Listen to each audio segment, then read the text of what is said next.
The Grove Podcast.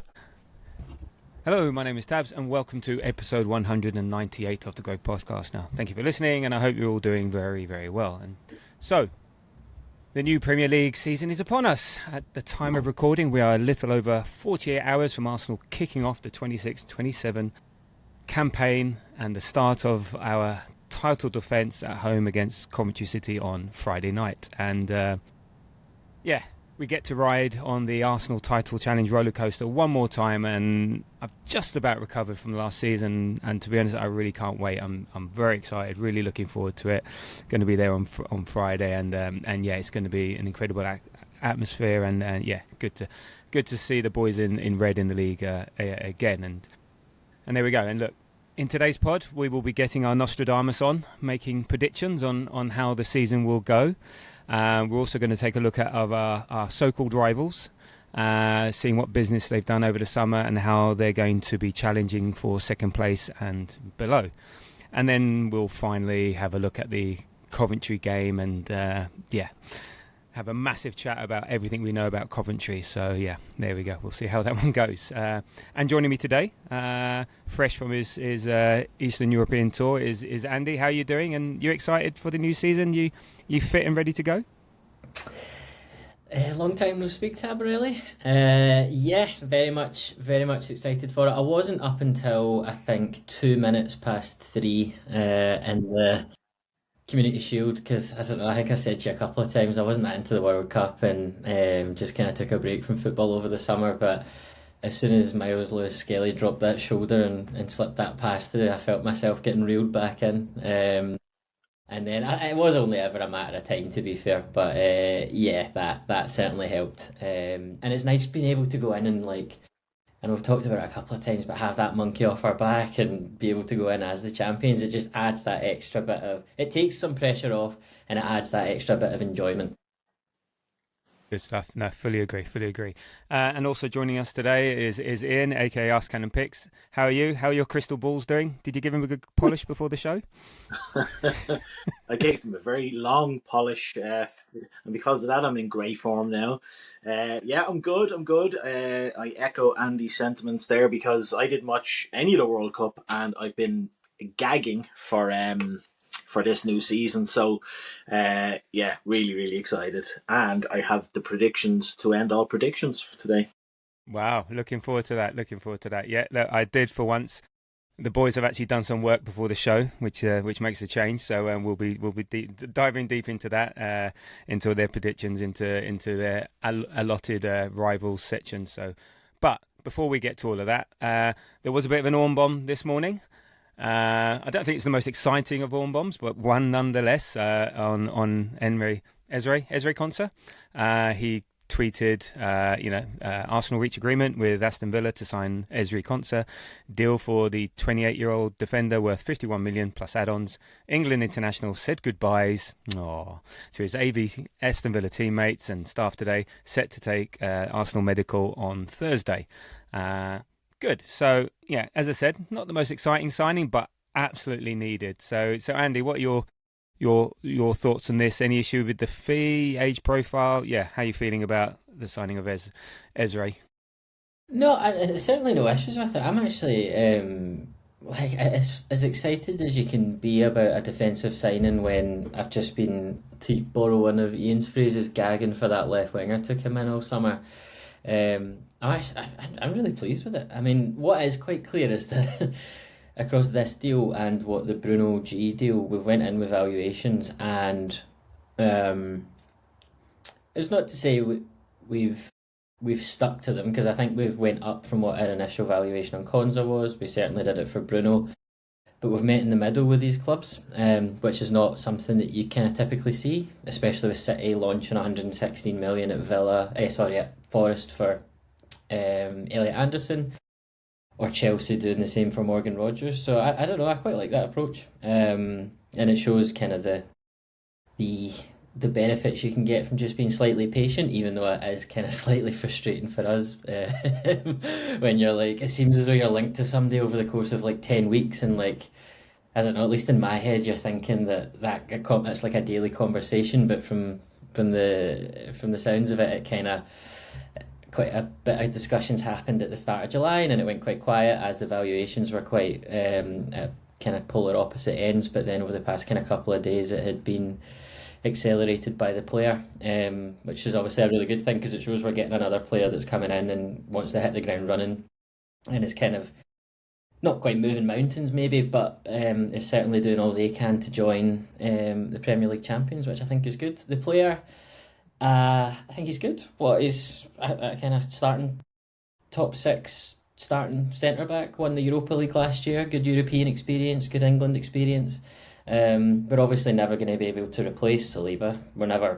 There isn't anyone that can do that. But in terms of someone that can plug and play, drop in, and hit the ground running for us, I think it's exactly what we need, to be honest. And I much prefer him over is not quite his namesake, but his name similar in Konsa.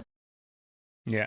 No, indeed, and actually, I think he only actually returned to training from his holidays on Monday. So maybe you're right, that accelerated the deal a bit. I mean, obviously, people can chat whilst they're not at the ground or whatever. But yeah, I think that just helped accelerate it. So Ian, how you feeling about this? Are you sort of confident he sort of plugs that gap? Given his age, any issues that we've bought someone for? I don't know, maybe was it 4 or 5 years that maybe not has any resale value, but he's proven Champions League experience.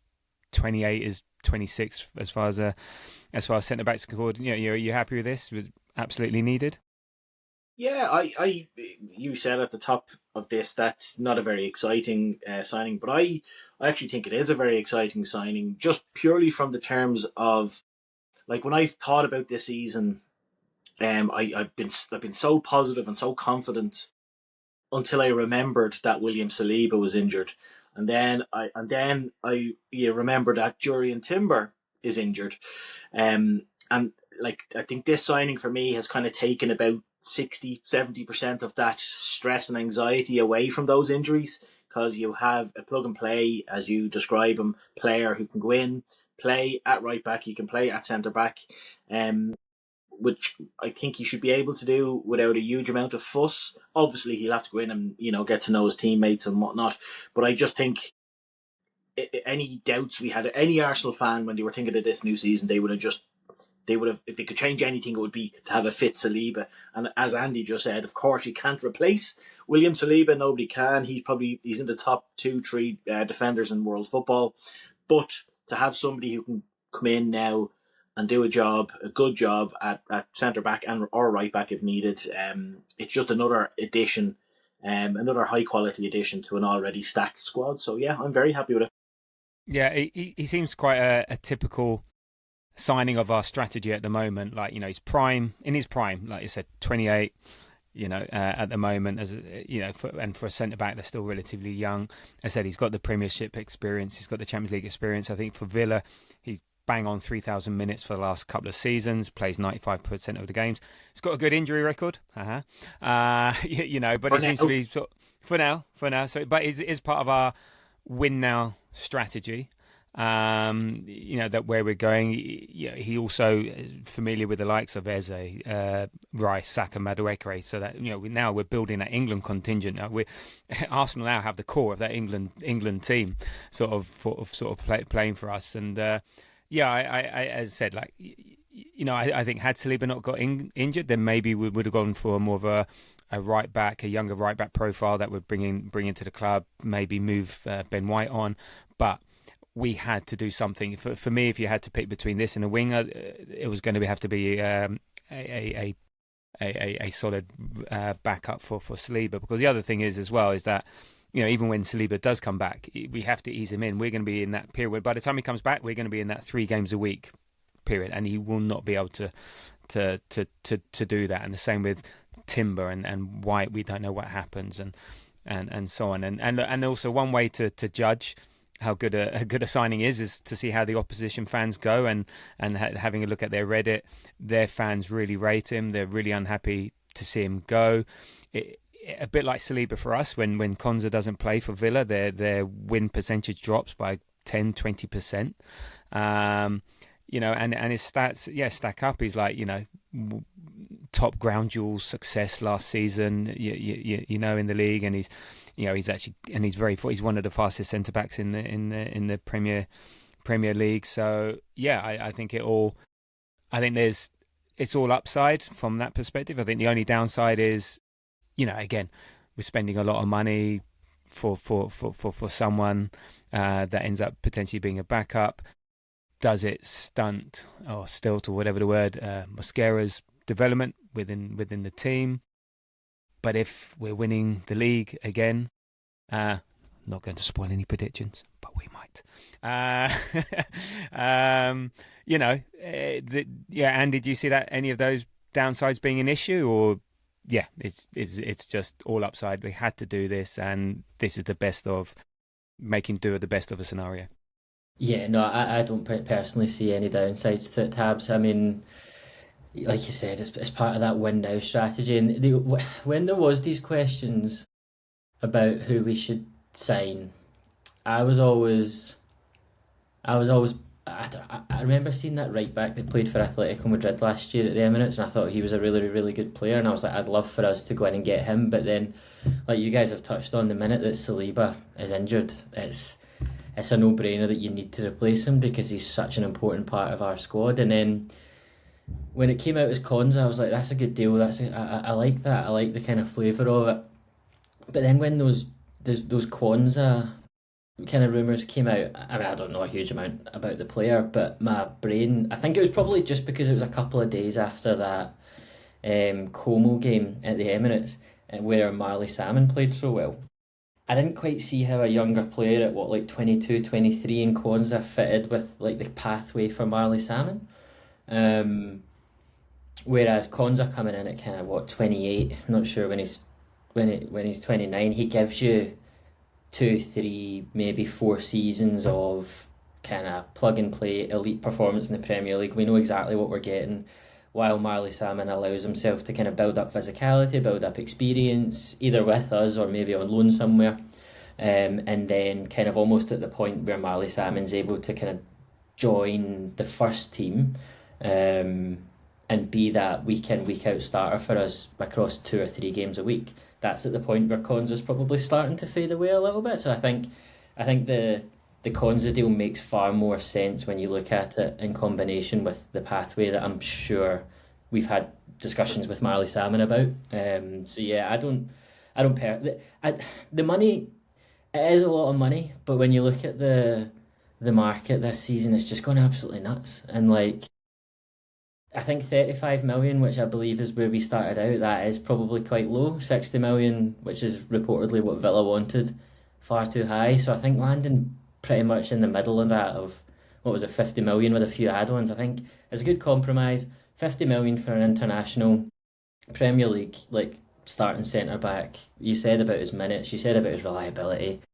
I think that's great. I mean, we paid 50 million for Ben White a few seasons ago, and I think he's not exactly the same player as White, but he's not a million miles off of it. So, and we're obviously dealing with a much inflated market now. He's obviously a lot older than Ben White was at that point, but it's one of those ones I'm like, you get some certainty out of this sort of signing, and you maybe pay an extra 5, 7, 8 million for that certainty, but I think come December we'll all be happy that we paid that money for him, to be honest, because I see what you're saying about Mosquera. I'm not the biggest. I think I've still got quite a few questions about Mosquera, and I'm just far more comfortable going into the season with a Konsa Gabriel centre back partnership rather than relying on Mosquera. And then if there's another injury, you're in deep water.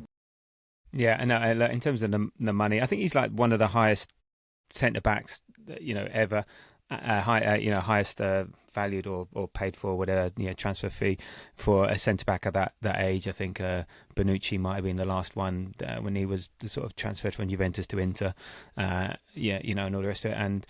But Ian, I liked what you said. I mean, it just makes the season a little less scary having Konsa in there. And it relieves the stress a bit. I said we're not going to be as good. We can't be as good because you're missing one of the best centre backs. Well, but it's fine. And if you don't pay the money, 10 million, 20 million in the bank isn't going to help you when you need to defend. You need a defender come October, November, December time. So all good with that. So anyway, it's not official, but Orney said it was, so it's official.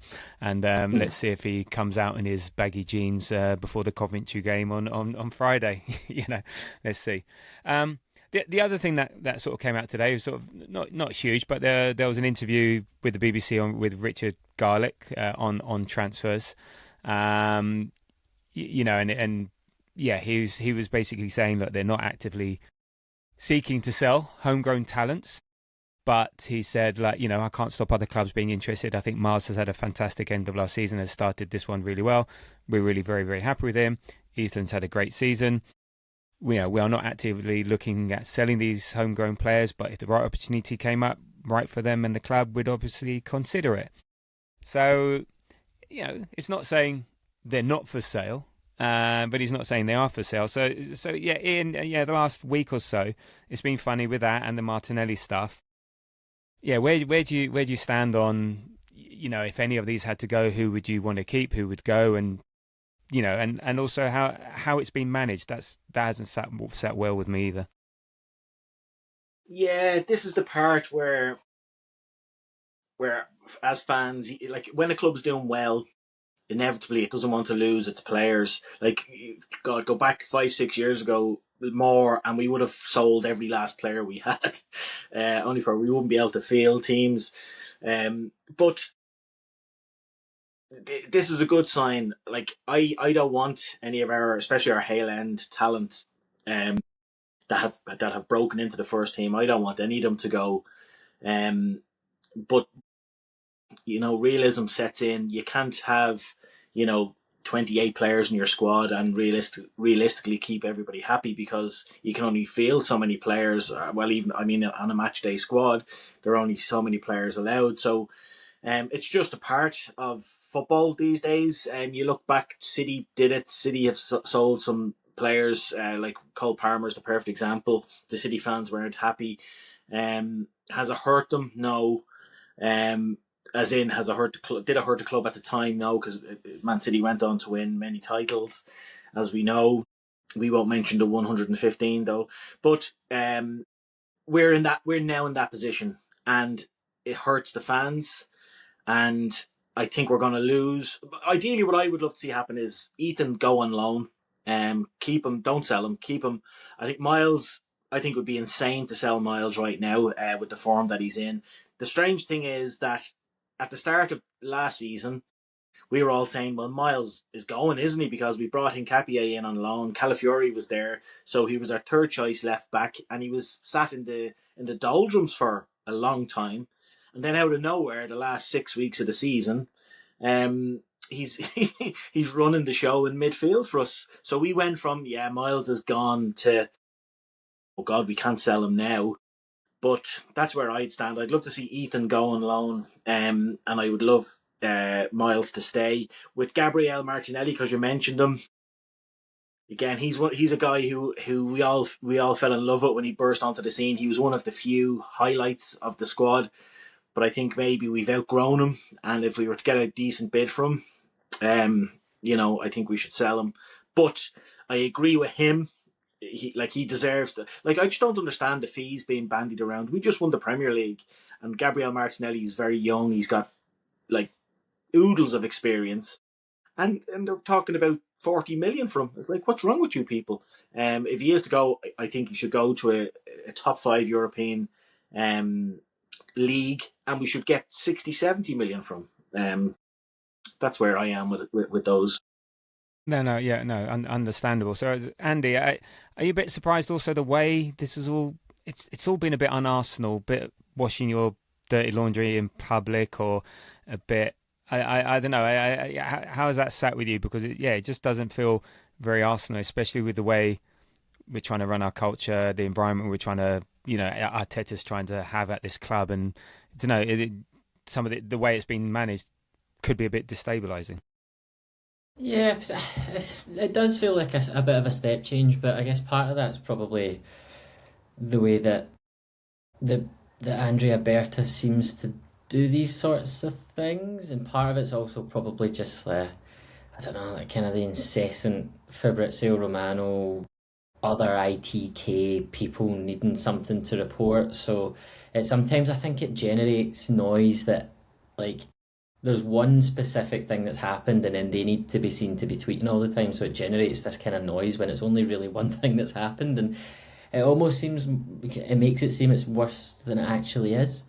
But yeah, I mean, it's not, I don't know, I think I come slightly down differently on it, to be honest. Like, I think when we went through it at the end of last season, Tabs, I would sell Nwaneri. I don't see the future for him. I've never really been fully convinced of why everyone loves him. Like, I think he's a good player. He's obviously got great talent, but if you put him up against Max, it's no competition for me. And they're playing for the same position, the same minutes.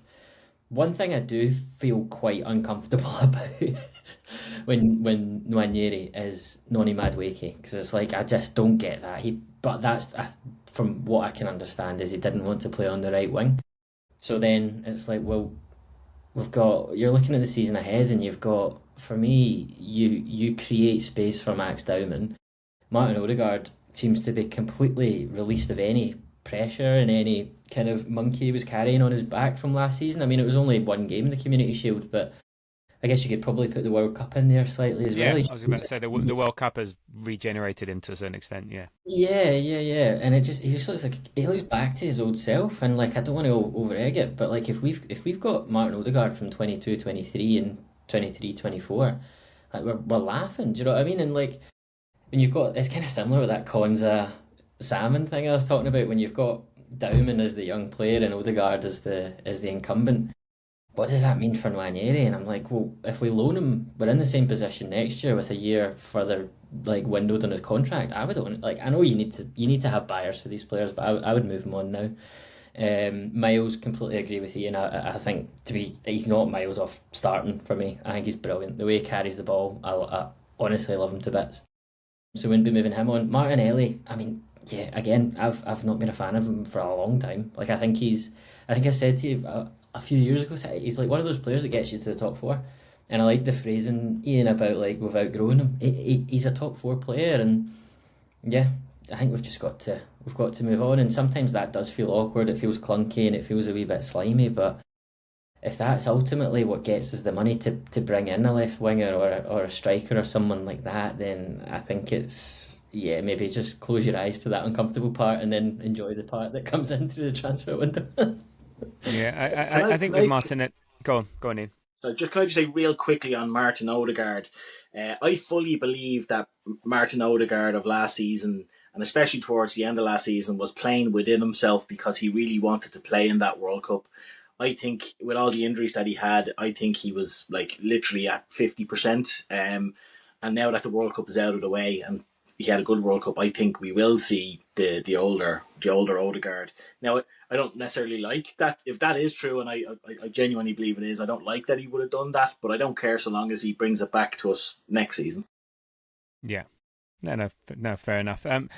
Yeah, look, on Martinelli, yeah, unless we have a replacement lined up, we can't sell him. We're too light on the left wing, and that's fine. We've got options with the contract, so maybe cash in on him next year. You know, his value is only as much as anyone wants him. You know, and anyone wants to pay for these players, because again, it's always the same. We say we're rubbish at selling. No. We just don't have players people want to buy at a high price, which is a very different situation. And we also maybe don't do those dodgy deals like Chelsea and Villa do, or City and Saudi do, or whatever. So the price, I'm never too vexed about that, just because it is what it is. And yeah, look, as I said, love him, but happy to see him go, whatever it is. But also he can say, look, I don't want to go to Turkey, and fair enough. I think he does deserve a bit more than just farming out to Turkey. And in terms of the way these things are done, this is football. Yes, I think we can show them a bit more respect. Maybe someone like Martinelli's been at the club for ages. Maybe we can do things a bit nicer, because you've got that harmony. They've got friends in the squad. I'm sure Arteta doesn't like any sort of disruption to that. Nwaneri, it is what it is. Miles, lock him in the Emirates and throw away the key. But that is the thing. That is Just your point about the deals that kind of Chelsea and City do, it does feel like to a certain extent we go into these transfer windows with one of our hands tied behind our back, because the fact that City can get a profit on Tijani Reinders and ship him off to Saudi, and Chelsea can do the same for Garnacho and it's part of the Morgan Rogers deal, and like, I don't know, especially after that summer with Gianni Infantino, just like blatantly, just the corruption, you just couldn't get away from it. It just feels like corruption in football is just, it's so blatant now, but it feels like we don't we don't benefit from it Well, anyway. apparently people don't like Berta, but apparently Berta rubs people up the wrong way. So the only reason we This is got a the Eze deal, decade-long problem, Tabs. Like, it's not. I mean, it is. It's not getting any better under Berta, but we've not been able to sell for 10, 15 years. Like, it's an Arsenal thing. And yeah, it just maybe. it makes it difficult for, because we're obviously seeing. I think most like rational people are able to see the City deals, the Chelsea deals for what they are, and it is creative accounting. Let's put it that way. That's the nice way of putting it.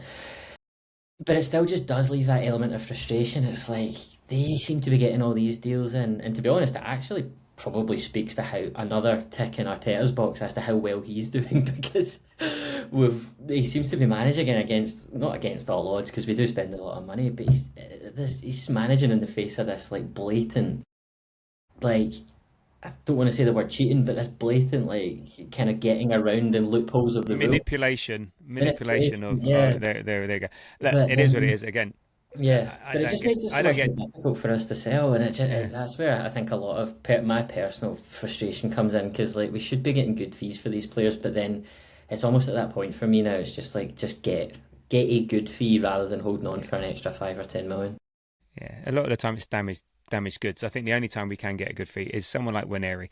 But even then, you're right. He's had one season. He's got potential. Let's see. Anyway, it's sort of a bit of a broken record on that. But the likes of Vieira and Nelson and Jesus, just get them off the books. Just get them out. Get what you can. You're not going. You say they're damaged goods, and everyone knows that. So they're not going to pay over the odds for them and all the rest of it. And the only time we can make a lot of money is if we sell Saliba, if we sell Gabriel, we sell Saka, we sell the guys like we sell Rice. That's it. That's when we're going to coin it in. But we're not going to do that.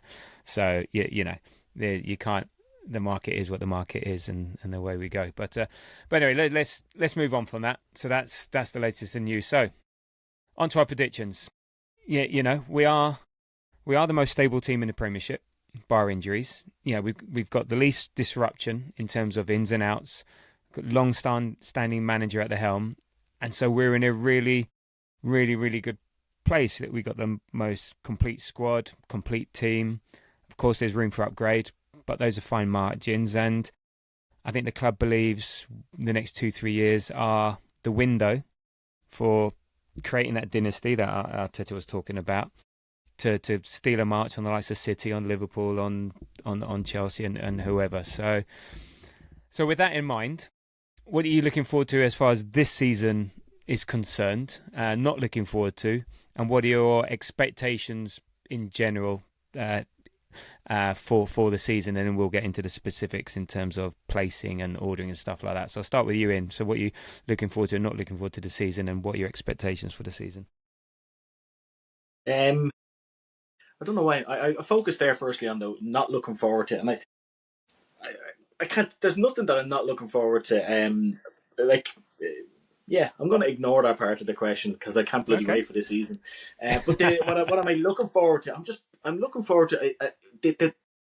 I'm looking forward to hopefully us going into the season as champions. I think is a huge thing, and I'm looking forward to like not having that stress, as I think Andy was saying earlier on. Like we have the Premier League winners medals now, and we're not going in with that horrible anxiety of what happens if we don't win it again, if we finish second again, and we can play, I hope, and watch with a bit more freedom this coming season.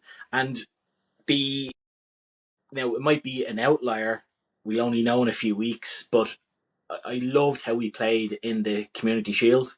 I think it was a step away from our get 1-0 up, hope we don't shit the bed, put everybody behind the ball and just get the 3 points, because we had that desperation and that stress to get 3 points to get over the line. So I'm looking forward to hopefully us playing a brand of football better than last season. ultimately, I won't care less so long as we win the league. But I think that might be part of our season this season, is that we'll play a bit better. Again, I'm ignoring the not looking forward to part. There's nothing I'm not looking forward to. What was the last part? Do you have any My particular expectations of the season, beyond finishing first? Invincible, invincible by winning every single league game. That's high expectations. No, my expectation. Do you know what happiness is? Do you know the happiness equation? Go on. Happiness is expectation minus reality, or is it the other way around? Either way. Either way, that's what it is. So you're going to be a miserable bastard.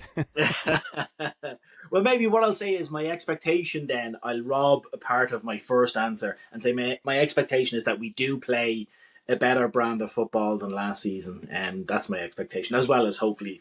No, I'm expecting us to win the league, not hopefully. So yeah. There we go, Andy. I mean, it's similar to Ian. There's nothing that has immediately sprung to mind in terms of not looking forward to. I think we're going in as we're going in as the champions. We're going in with probably the best defence, best midfield in the league. We've got a settled manager. I don't think there's anything that... I think you'd be hard pressed to find a fan with something to grumble about at this point and kind of not be looking forward to. One of the things I am particularly looking forward to is like not having absolutely every single game be a Judgment Day game where like we're concerned about what this Pep Guardiola machine is going to do in kind of February, March, April, May, and therefore we need to have like every game is a 3-point game from September onwards. I think it'll be back to like an element of normality where we can enjoy the games and we can kind of see them for what they are, and people aren't at each other when we get a 1-1 draw away at Brentford or whatever it is. Do you know what I mean? And I think because of that, we'll relax a little bit. I think the players will relax a little bit, and I think that will lead to, like, ironically, that will lead to us playing better football, which is, I think, which is what everyone wants to see as the next stage of this team. Like we started off playing really, really good football under. Well, as I started off, like the 22-23 and 23-24 seasons were really entertaining under Arteta. We then became this pragmatic, get over the line team. We've now got over the line, and I think everyone now wants to see what that next step is. And I think players like Bruno Guimaraes coming in will just...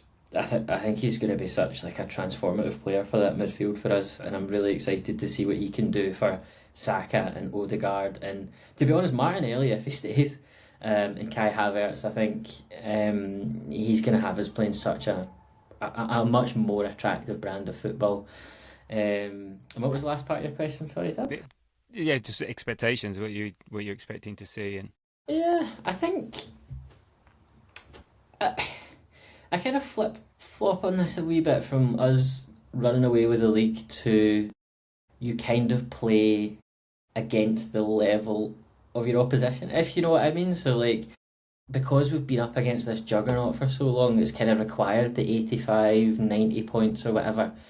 But now I just don't see where the competition is coming from, and whether that leads to not a drop off in hunger levels or a drop off in something from us, but it might mean that we take different decisions in certain league games early on in the season, and certainly different decisions earlier in league games around about the Champions League knockouts, so that we can kind of almost do what PSG do and go into the quarters, semis with far more rest in our legs.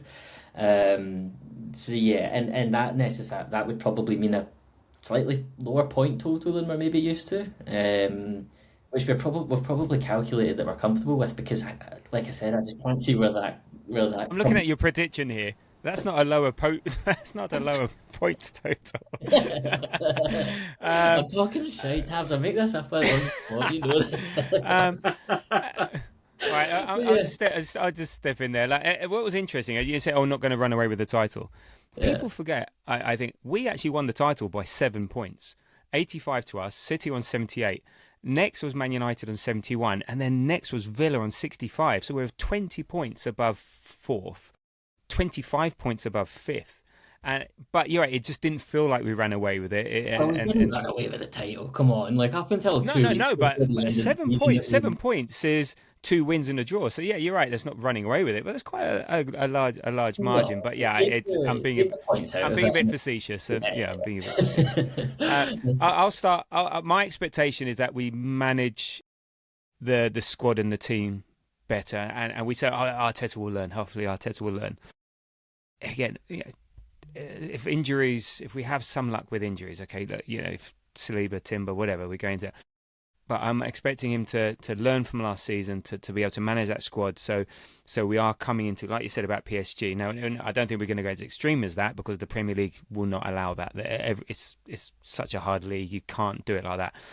But maybe I expect us to be able to not be living on the margins so much. So therefore, we're winning 1-0, 2-0. We can make the changes, and we get through games that way, and leaves us fresher and fitter for the rest of the season. So I'm expecting to see more of that. In terms of what not looking forward to, I don't know if this is a cheat or not, but you said the expectations get that monkey off our back. I've already seen Neville going, I don't trust them to win it again. Can they win it again? So already the pressure is on us. Can they go back to back? Because we're going to be favourites of the league, and it's going to be. So that's going to be the narrative from all the haters, and everyone's going to want to see us fail. Us winning the league was not popular last year. Not popular at all, because it shone a light on deficiencies and inadequacies of lots of clubs, and then our fan base, and then the celebrations and millions of people on the streets. Jealousy, envy, no people like that. So people want us to fall flat on our face, and so we're going to have to contend with that now. So rather than it being, can they win it for the first time in 20 odd years, it's going to be, can they do it again? And again, it's always, whatever. It's never good enough. What I'm looking forward to is shoving that down everyone's face and shoving it down their throat and winning the league, running away with it, and who gives a shit about second to sixth and whatever. So there we go. So in terms of our predictions, we're going to have where we finish, top 6, points, Champions League, player of the season, surprise breakout player, total goals scored, goals conceded, top goal scorer, goals scored in all comps by that scorer, bottom 3, and then there's the question at the end, Champions League or Premier League, what do you prefer? So in terms of everyone, so Kasiva, Jamie, Ian, Andy, and I, we're all finishing first. What a surprise! But in terms of the top 6, there's a bit of variance. I'm not happy with the majority of people choosing second. So, Kasiva's gone Chelsea, Jamie's gone Chelsea, Andy's gone Chelsea, I've gone Chelsea, Ian's gone Liverpool. And then it's a bit much of a muchness. You got Man United, Man City, Liverpool, Spurs for Kasiva. Jamie's gone Man City, Liverpool, Man United, Villa. Ian's gone Man City, United, Villa, Chelsea, and Andy, Liverpool, Spurs, Man City, United, and I've gone Liverpool, Man City, Villa, United. So, look, we know those are going to be the main teams challenging. What is, do you really see any of those really giving us, Andy, a proper challenge? Do you think Chelsea can go toe to toe, or is it a case of best of the rest? Yeah, I think they'll probably start quite well. I don't see them being in and around it. I think if Xabi Alonso comes in and tries to play the back 5, I don't necessarily if that's going to kind of work too well for them in the Premier League. I know, what was it, about 10, 12 years ago, was it Conte came in and done it with Victor Moses and stuff running, and they won the league that year. I don't think the Premier League now is like a back. I don't think a back 5 works that well, but the back 5 is the way Xabi Alonso has won previously. So if he tries to imprint that on them, I would see them actually struggling more than second. I don't think he will, but if he does do that, I would be quite concerned for them. Outside of that, though, I think they'll probably start quite well, and they'll fall away much like they did last year. The thing that would slightly concern me about Chelsea and Tottenham as well is they've just got that one game a week and they can focus on who they've got on the Saturday or Sunday. They don't have any distractions. They've got big squads. So really, there's no excuse for them to not be up there and challenging with us. But yeah, I just don't see it coming, to be honest.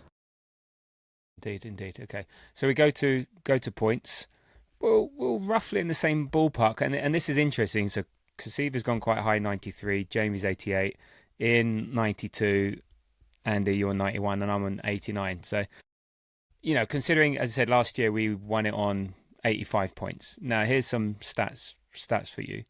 The winner over the last 5 seasons, so 21-22 was 93 points City, 22-23 89, 23 with City, 23-24 City with 91, Liverpool 24-25 84, and Arsenal 25-26 on 85. Considering the Premier League is that hard, do you really think 91 points is achievable? I mean, or 92? Ian, you broke it down. How many was it? How many wins, draws, and losses did you break it down to? I have us down as 29 wins, 5 draws, and 3 losses, or 4 losses. That's how I saw it going. The only thing that I think that could stop us, now this is far too confident probably, but the reason why the league was being won with 90 odd points every other year was because there was a huge rivalry between Liverpool and Man City. So every game they had to go and get 3 points. So both of them are accumulating huge points totals.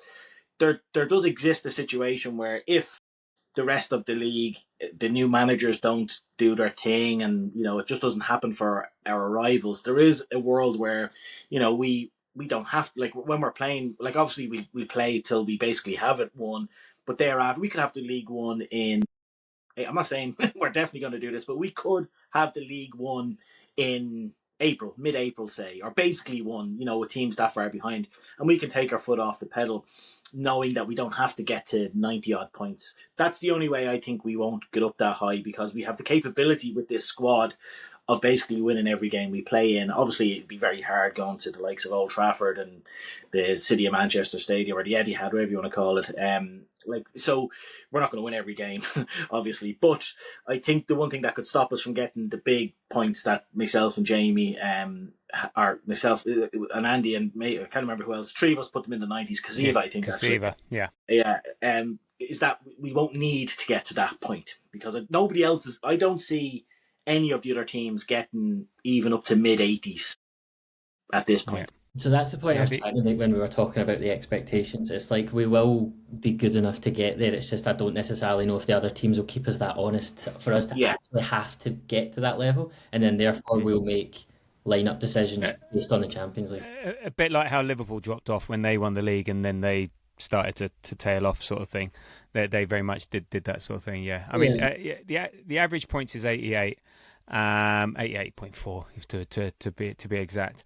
I don't think it needs 90 points plus. I think it's mid to high 80s to win the league again. I think it's that competitive. People take points off each other all the time.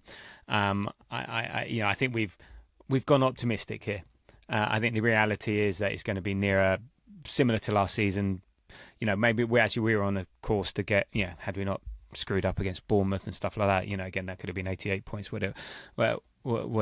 So I'm thinking mid to high 80s, but push comes to shove. If we are pushed, then I think you're right. I think we can get into the 90s.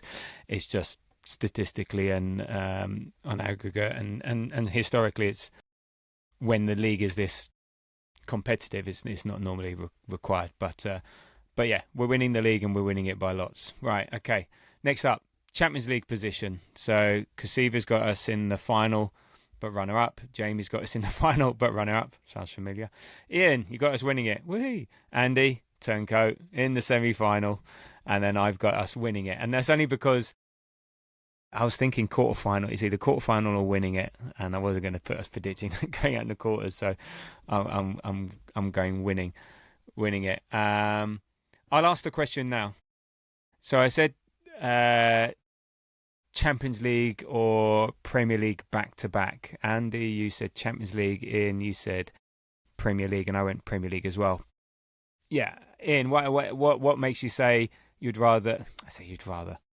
If you had to choose, hypothetical, you'd rather win Premier League rather than Champions League? Yeah, I've said this many times on the pod. I'm a traditionalist.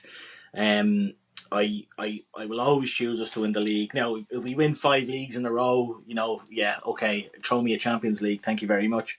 But I just think that's your bread and butter. You win the league over 38 games. yes, the Champions League is lucrative, and it would be lovely to get that monkey off our back and not have to listen to fucking 18-year-old Aston Villa fans singing Champions of Europe. You'll never sing that. Shut the fuck up. I'm changing my prediction now. Sorry. yeah. Like, if you go back to those, and look, I take nothing away from the likes of Villa and Forest and whatnot, but if you go back and look at the games that those guys had to play, the teams they had to Malmo in the final, Colin Bennett. Like, Jesus Christ, even Liverpool. I reckon 4 of Liverpool's European titles shouldn't even count. They're playing against part-timers nearly in some cases. But anyway, that's a different story. And I know it's lucrative, and I want us to win one desperately. But it'll always be the Premier League for me. And to me, the Champions League just doesn't hold that glory the same. Now, I will run down the Holloway Road naked when we win it. But I got you on tape. It's a cup competition at the end of the day. I hope we win it soon. But yeah, if it's a choice, give me the Premier League back to back. We haven't done it since 1935, so let's do it again. Andy, state your case for the Champions League. I mean, we might not have done the league back to back since 1935, but we've never won the Champions League or the European Cup, and I just want that star. It's a complete anomaly that a club of Arsenal's size and the historic success it's had has never won a Champions League, and from being so fucking close to it at the start of June last season, we had it in our hands, and I just think the prestige that comes with winning it. It's not necessarily, it will be brilliant that they can't sing that anymore. It was going to be amazing that they can't sing that second again Ole Ole song, because that really irritated me last season. But it's just the prestige that comes with it. I think we have the perception of Arsenal in the transfer market and amongst other fan bases, to the extent that we care. I think it has changed, and I think you've seen that as well throughout that Vinny saga. Like, even last summer, certainly 2 summers ago, we would have been laughed out the door by that Rock Nation for wanting to get in front of Vinny to try and sign him. And I think it's just because Real Madrid bent and kind of gave him what he wants that meant that he stayed. But if we can go in next summer with a Champions League behind us, and it's just another layer of proof as to the success that Arteta can bring, the direction the club is going in. Yes, you get that from a second Premier League, but internationally, nationally, like across Europe, across the world, if you can go in and say you're the European champions, it gives you that extra little bit of seasoning on top of this already amazing meal that we've got in front of us. And yeah, I think we've never won it before. The Premier League would be brilliant. Up until the end of last season, I was Premier League all day long. But now that we've won it, now that we've got over the line, I think all eyes for me. Like, if it comes down to a decision between the two in around April next year, my eggs will be in the Champions League basket. And it's to get that prestige, it's to get that, slightly to get the monkey off our back. But I think it opens so many more doors for us as well, looking forward. Yeah. No. I would probably be starting tabs before you just to add on to that. My little sprinkle on top of that would be Arsenal are probably the best club not to have won it. PSG were till they won it the last couple of seasons. So yeah. I mean, no, I'm with the Premier League back to back. Especially if it's a European team that wins the Champions League, then definitely. If it's an English club, then it slightly puts a different game. I just like this feeling of us being the best team in the Premier League, and what we've had this summer. And if we have that again, and it's part of that dynasty. So I think winning the Premier League, 2-3 times in a row, so you've really solidified that. So what happens after that doesn't matter. If you win it once, you only just won it once. We're not a Leicester, for crying out loud. But you know what I mean. It's just that one season, and then if someone else wins it, then we have to listen to that. And I like this position. I like I like the perch that we're on at the moment, and we can just lord it all over everyone else. But by extension, by winning the European Cup, you're already better than every team in the Premier League. So Yeah, I know, but it's a different sort of sensation and stuff like that. So yeah, I mean, yeah, if you don't win the Premier League, then you have to win the Champions League just to continue it, sort of thing. But I don't know, but there's something about that Premier League position. I'd happily solidify that dynasty for 1, 2, 3 more seasons, and that's there. That's really great. And then yeah, I think as Ian said, it's a cup competition. Anything can happen. I don't think it proves that you're very good at winning that cup competition, whereas the league still proves you are. Are the best over everyone else, but it's it's not a choice. Unfortunately, we can make, and we just have to see how the season pans out. But if I had to pick between the two, it's the Premier League, and I did put out a couple of polls. Well, yeah, it did. One of which Jamie refused to answer. He said, "Stop making me choose, you dick." But on the Grove WhatsApp group, it was the Champions League 14, Premier League back-to-back 9. So not 2-1 only. But on Threads, it was 78% for Premier League and only 22% for the Champions League. So if you add it all up, I still think it's my math is crap. But 50-50, I'm going to very summarize. So it's not a clear cut.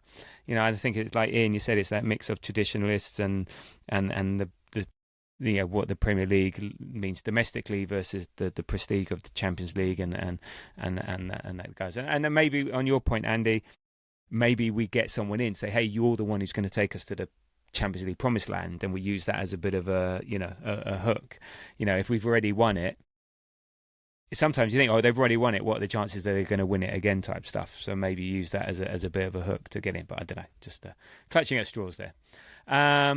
Okay, so our player of the season. So Kasiva said Rice, Jamie Odegaard, Ian Rice, Andy Saka, and Havertz. I'm going with Havertz. I had Havertz, a Calafiori, and it's more likely to be Havertz. So Ian Rice.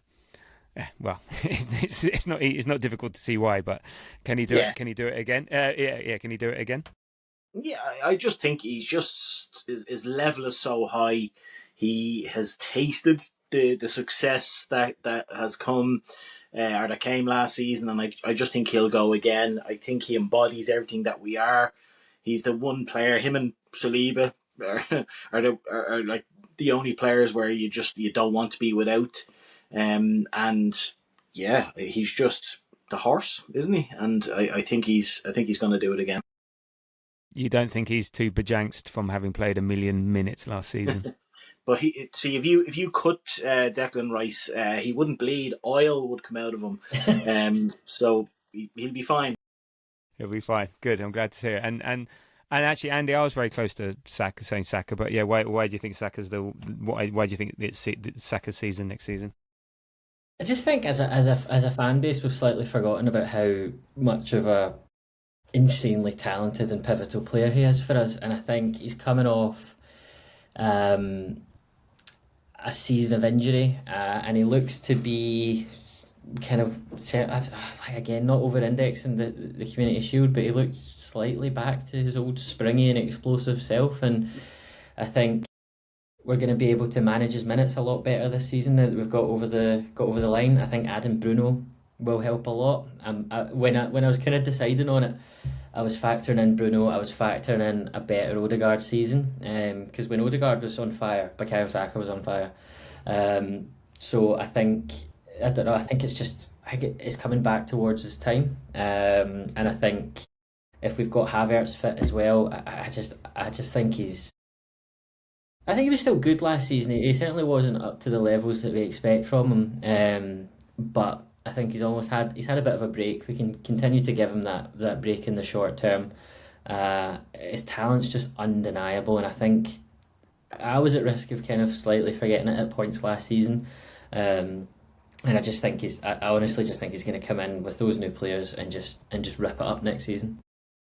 Yeah, I mean, we often have Mitch or Dr. Andrew Mitchell on the pod, this sports scientist and specialist in biomechanics, and I think we were talking about it, when he basically ripped his, was it Achilles, every Achilles off his, and so on. It's that first year afterwards. It's having that confidence in the body, and you're going to always have two steps forward, one step back, and it's you're never going to be able to get that rhythm. And I think he's had last season. I think last season was never going to be the one he was going to shine. And before the Achilles injury, he was like on course to break Henry's record and stuff like that. And that was the true Saka. So this season, I said, he might be one where the World Cup has done him good. Because he's had to, and I think he was managed really well by Tuchel. And as much as we freaked out that he played in that game against France, he scored a hat trick. And look, you're not going to over-index the Charity Shield. I am, and I'm even over-indexing training videos where you're watching him do sprint turns, and he's pushing off without wincing. So I think this is the season where he can be back to his best, and if he's surrounded by players who are also fit, if Bruno's there, who we know going forward with his line breaking passes, if Odegaard's going to be more offensive as well, then he's gonna benefit, and we know what a fit and firing Saka. So but I went for Havertz again, another one of these players that the World Cup had maybe helped him a bit. Germany didn't have the greatest World Cup, but just a bit of training, a bit of playing football. He's not going to be exhausted, and if he can stay fit, I think he's underrated. He's so underrated, but he's so important to us. And you don't really, he just sort of scores goals, but no one really talks too much about it. But everyone talks about Trossard scoring the winner against West Ham. Well, actually, it was the Havertz goal against Burnley which won us the league. That header was the one that won us the league. And he just low key just gets on with the job. He's not spectacular with it. He's just very low key. And I think he's going to be our primary forward next year. If it's him or Gyökeres, he's going to be our primary forward next year. And I think people forget actually how good a player is, how he integrates everyone. He scores goals, and stuff. He just does it very unflashy, and he's not like spectacular. He's just there, can finish, can header, integrate everyone. So I think for me, Havertz is going to be a big season for him. In terms of breakout players, Casiva's going Mosquera, Jamie and Andy with Max, and Ian and I with Zolis. And so do you think Max is going to get the minutes, Andy, for next season? Do you think he's going to? There's talk that is basically saying, right, the shackles are off. You're good enough. You're playing. It's no longer you're 16, whatever. He's going to be 17 on the 31st of December. So you think he's going to be treated like everyone else now? Yeah, 100%. I was almost surprised that we didn't see him in the Charity Shield. I would have started him ahead of Madueke, but I get that. And once Madueke started, you probably want to give Saka a minute. I get it. But I think he had a really, really strong pre-season. Every time he played last year, I was impressed. And I just think he's going to carry that forward into this season. We're going to be able to...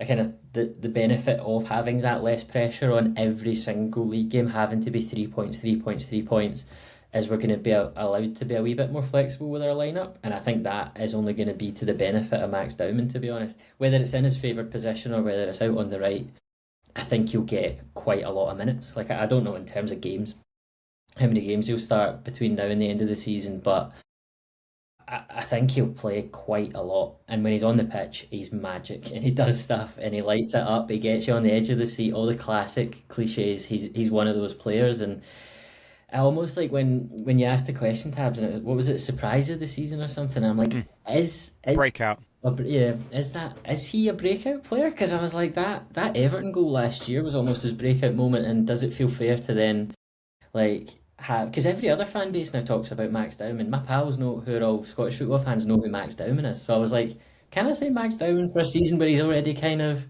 like broken out, quote unquote? But I think for that, like nailing down that consistent amount of minutes in the first 11, I just can't see past him, to be honest.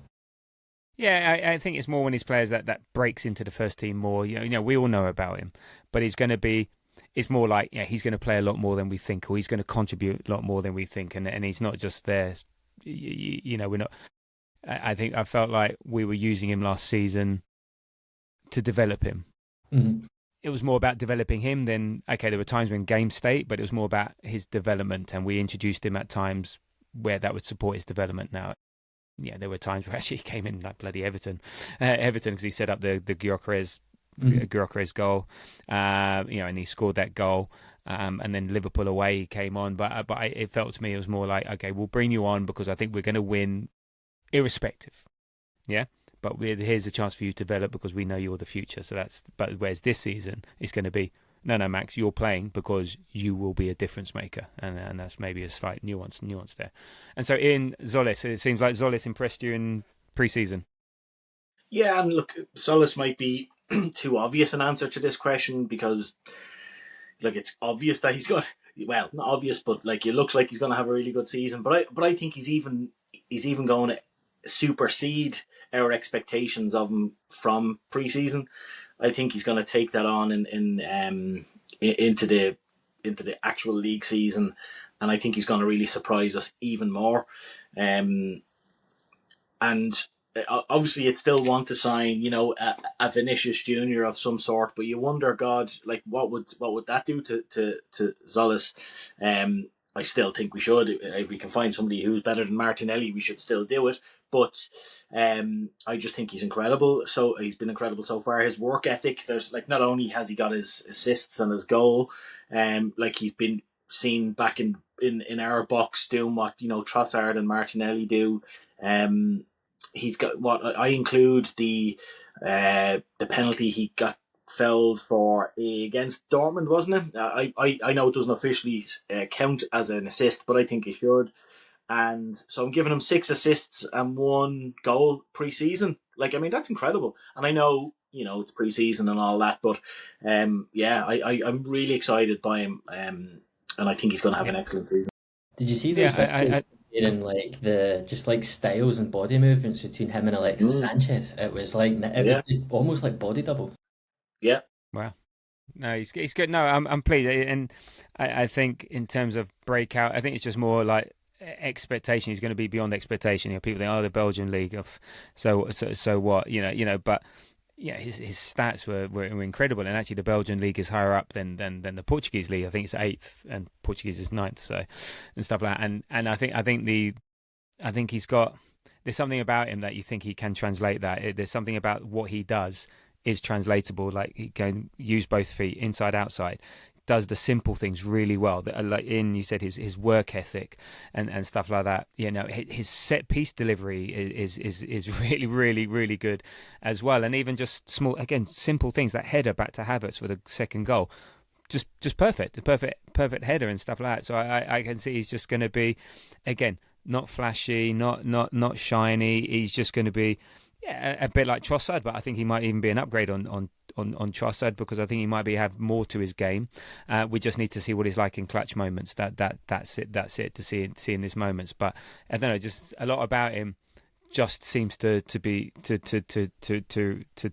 be well. So he might not be this flashy guy, but he's just going to be look, he's scored again. Oh, he's assisted again. Oh, what a great influence he's had in the game. Oh, he's back there challenging on the edge of our box. So I think he's gonna really sort of impress a lot of players. So in terms of the goals we're going to score, Kosiva's got 97, Jamie 83, Ian 85, Andy 86, I'm an 82. Yeah, I think we fell short. I think last year was 71 goals. We fell well short. We were living 1-0, too many margins. So I think again, we stay fit. I think we've got the attacking talent, and we score goals, and that will just make our lives a lot more comfortable, a lot more easy. I don't think 97 is high. I think it's possible, but I think it's more likely mid to high 80s. And look, I think in the past, the average goals scored actually by the champions is 91. Our average over the last 5 years has been 76. So I think we need to up that a bit just to make our lives easier. But on the counter side, Kosiva's gone 27, Jamie's 25, Ian 25, Andy 34. We're feeling that Saliba loss. And me 33. Last season we let in 27. For me, I think we'll score more, but I think the stats don't lie. With Saliba not around, we are just going to be worse at defending. Maybe the way we're going to be maybe more front foot dominant. The way we attack more might leave us exposed at the back a bit more.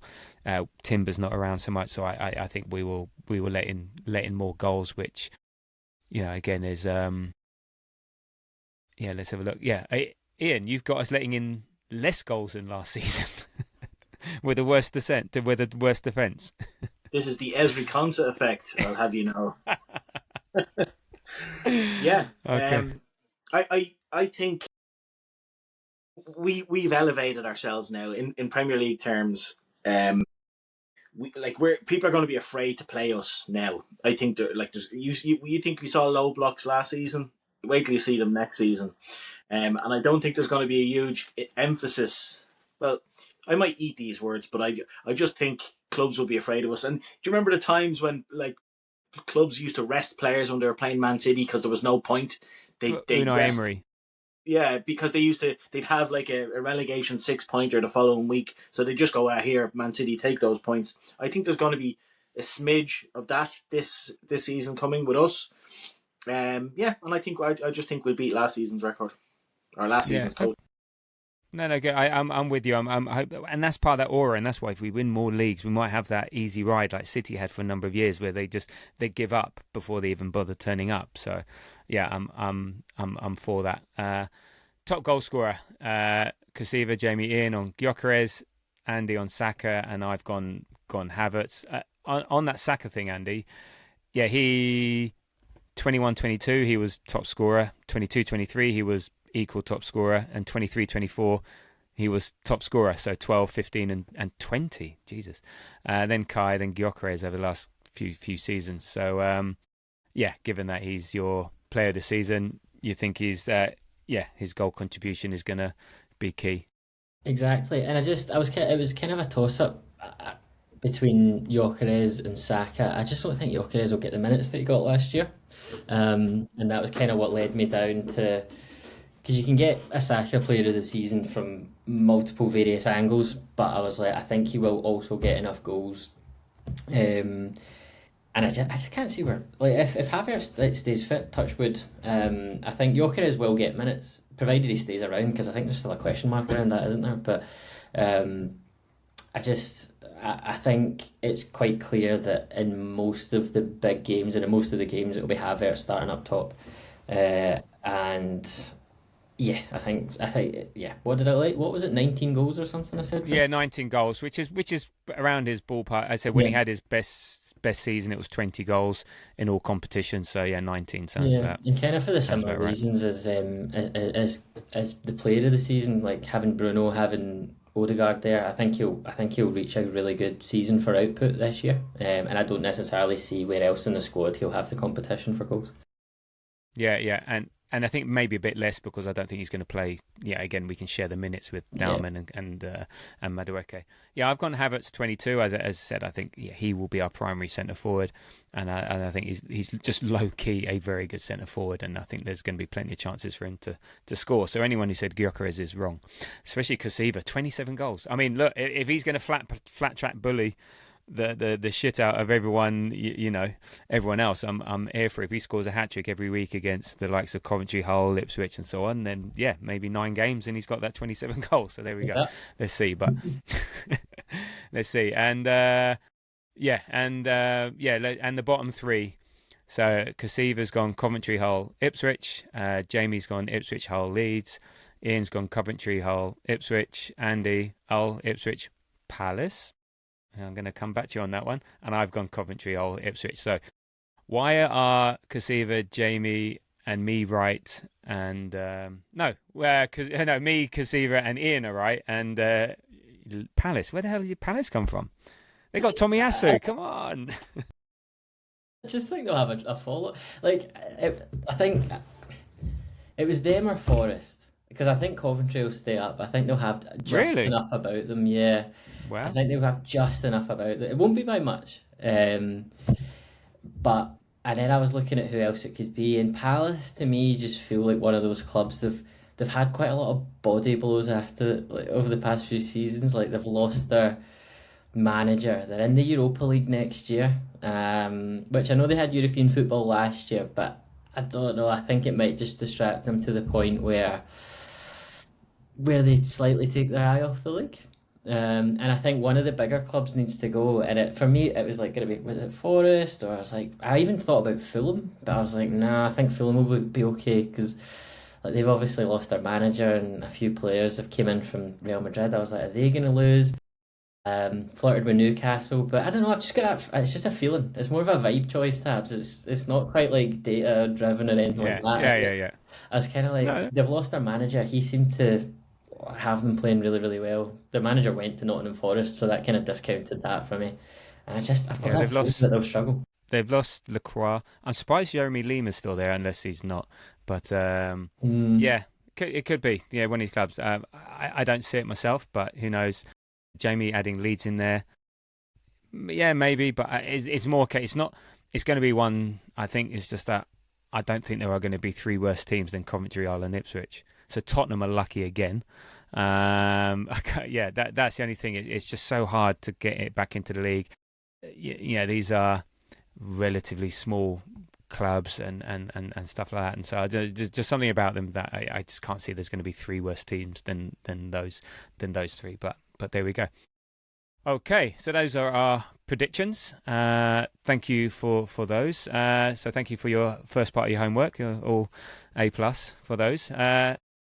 Before we get on to our rivals, or so-called rivals, just a bit of a reminder, because it does make a difference, and I appreciate it. And sorry if I keep saying this and you keep hearing this. I'm going to keep doing it until everyone has subscribed, liked, commented, rated on the podcast apps, on Spotify, on Apple, or YouTube channel. If you can give us a subscribe, it really helps with the listening numbers, really helps with the algorithm.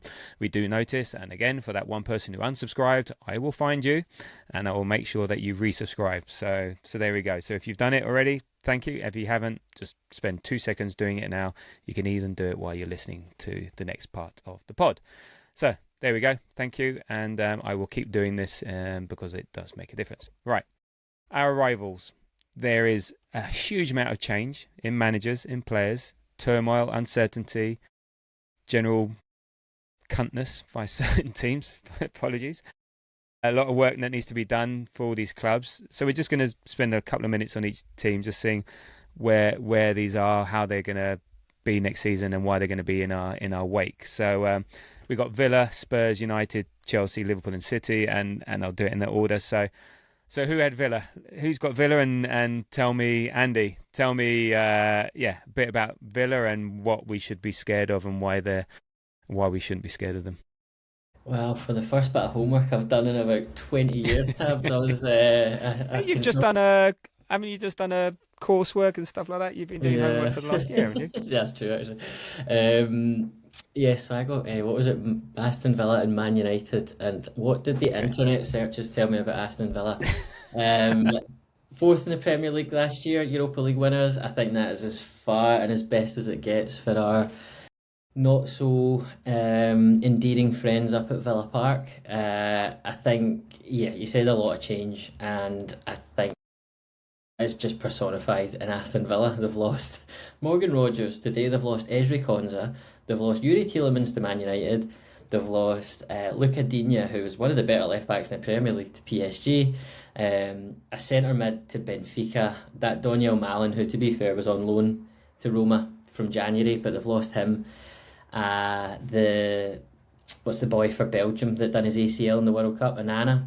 Oh yeah, Onana. Season. Yeah, not Andre. Not Andre, mate. And to be honest, when I was looking through the kind of list of players that they've bought, João Gomez from Wolves, decent player. Garnacho was an absolute shocker of a transfer, but I guess that's part of the kind of almost corruption that we were talking about earlier from the Morgan Rogers deal. Apparently. Yeah, apparently. Yeah. We bought a guy, Manzambi, from Freiburg, which is their new club record fee, who I think they kind of poached from the... Newcastle? Yeah, from Newcastle, exactly. And apparently, by the looks of it, they're replacing Ezri Konsa with Aaron Wan-Bissaka as a potential obligation with... a loan with an obligation to buy. So, I don't know. You've lost probably... And I think also... I seen something on Twitter the other day about Emi Martinez leaving. So that's they want to get rid of him, but Juventus pulled out of the deal. But they've signed the Japanese goalkeeper. I think that's what they've got in. So he's definitely number 2. Yeah, compared to that kind of team that got them into the Champions League places last year that won the Europa League, it's almost night and day. And I think I had a quick look through their pre-season results, and the most recent one lost to Borussia Mönchengladbach. They got beat by PSG, but I think they played quite well in that UEFA Super Cup. Bayern Munich beat them. They won a couple of games against some Indonesian teams. But anyone of note they've lost to in pre-season, got beat by Real Sociedad, got beat by Porto. And again, not over-index in pre-season, but when you put that along with all the players they've lost, Emery does... I don't know, I'm still not convinced. I feel I'm mental to say that about a guy who's won the Europa League so often and has done relatively well recently in the Premier League, but I don't know, I'm still not convinced that he'll be able to gel that team. They've just had so much disruption, so much change. Ollie Watkins might be out the door. And I think they start away at Brighton. It wouldn't surprise me if they lost that game, and then it just doesn't really the dominoes kind of fall for them. And to be honest, in terms of a prediction for Villa, I would see them as top 10, but not that far up the top 10, 9th or 10th for me by the end of the season. Wow, good. Okay, that's Villa. So no threat, easy. So we're going to smash them in the second game of the season. Good, I'm looking forward to that. A good time to play them as well, because none of those players are going to have gelled in. Yeah, no, you're right. It actually is a good time. So Spurs, who was the unlucky one to get Spurs? Is that you, Ian? Yeah, go on, Ian. What are Spurs? Unfortunately, I feel Spurs aren't going to finish 17th again, are they? You're on mute. You're on mute. You're on mute. Sorry, taking you off mute. I was just testing. Yeah. The Spurs almost got relegated last season. No, you were just swearing. You were effing and jeffing, and I had to put you on mute because the listeners were just not going to. Yeah, when you said who got Spurs, I won't tell you what I said. Spurs almost got relegated last season, and they took that shit seriously. They've kind of gone for it in this transfer window. It's actually interesting looking at what they've done. So, obviously they've the new manager, they've De Zerbi in charge, who's a good manager but very volatile. You never know what's going to happen with him. If things don't go his way, toys might come out of the pram. But their ins, who they've brought in, is Tonali, Fernandez, Van Hecke, Senesi. I didn't realise there was 2 people called Andy from Scotland that were as handsome as this. There's a lad called Andy Robertson that's come in, and then Dubravka has come in from Burnley. So they've overpaid for Tonali and Fernandez, I think, but the Spurs fans won't give 2 hoots about that. Are they world beaters? Probably not, but they're certainly going to improve Spurs, unfortunately. If with these signings, if Spurs don't drastically improve, the whole club should just go down a sinkhole or something, because they're just a joke. But they spent 267 million. But something that really surprised me, right? They sold, and how they've done this, I don't know. So this guy Vuskovic, who's 19. They've sold him to Brighton for 54 million. Now, all the figures I'm talking are in euro, because that's the only currency that matters. Vuskovic, 19 years old, and he's 54 million euro. Like, what? Wow. What? Wow. They got 40 million for, it was Brighton who bought Vuskovic. So Romero was sold to Atletico for 40 million. Like, they got more for Vuskovic than Romero. They sold Jed Spence to Inter for 30 million. Right, and this next bit blows my mind, right? You think of Vieira, Nelson and Jesus, right? Spurs have gotten 40 million for these players combined, right? And tell me if you've ever heard of them. I think I had heard of the first fella, Will Lancashire, centre forward. Oh, he's centre forward. He's gone to Middlesbrough. Or so, he's actually meant to be half decent. Yeah, 12 million to Middlesbrough. A guy called Veliz, Veliz, 9 million. To a club I've never heard of, EC Bahia, no idea. Ashley Phillips, 8 million to Middlesbrough. They've got 20 million out of Middlesbrough for those 2 players. Manor Solomon, 6 million to West Ham. Alfie Devine, 5 million to Preston. and Vicario has gone on loan to Juve. But they've brought in 40 million just from those kind of randomers, and we can't get 50p and a packet of crisps for any of our players. So they've sold. They spent 267 million and sold 164 million worth. So their net spend is whatever that works out as 103 million euro. Now, while we've been on air, shall we say, there's been an Orn bomb. Spurs are heavily pursuing, and it looks like they're going to get both Savinho and Marmoush from Man City. Wow. Okay. In a double deal. It's not done, but Orny has said that it's progressing well, and Man City are open to it and all that kind of stuff.